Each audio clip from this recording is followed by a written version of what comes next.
Welcome to Not Milk Never Milk. Subscribe if you're lactose intolerant. You start by confirming prerequisites. Back up everything because OEM Unlock wipes user data. Once done, enable developer options by tapping build number 7 times in Settings About. Make sure to open developer options and flip the OEM Unlock toggle on, then enable USB debugging so your PC can communicate. Connect the phone to your computer with a reliable USB cable.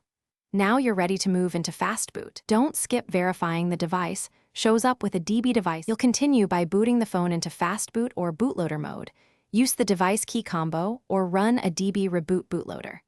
Once in fast boot, make sure your PC recognizes the device. Fast boot devices should list a serial.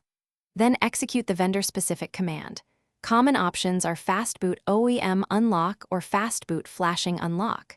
When prompted on the device, read the warning, then confirm to start unlocking. This step writes the bootloader flag and may take seconds to complete. To finish, reboot the phone with Fastboot Reboot and let Android complete its setup. Restore your backups afterward.